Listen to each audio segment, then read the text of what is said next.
आइए आज कुछ नया सीखते हैं। Phrasal verbs. Put across and put aside. Put across.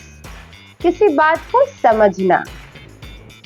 मोहित अपनी प्रॉब्लम सबको समझा नहीं सका। मोहित could not put across his problem to everyone. जब राहुल बोल रहा था उसने अपने थॉट्स को अच्छे से समझाया। While Rahul was speaking, he put across his ideas well.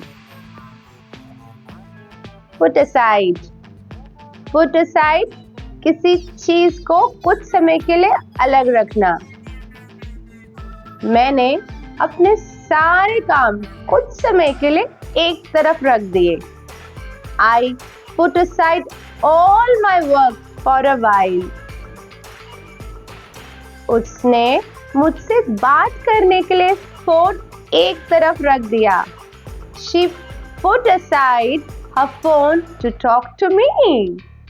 For more learning, follow us, save the video and DM for online classes.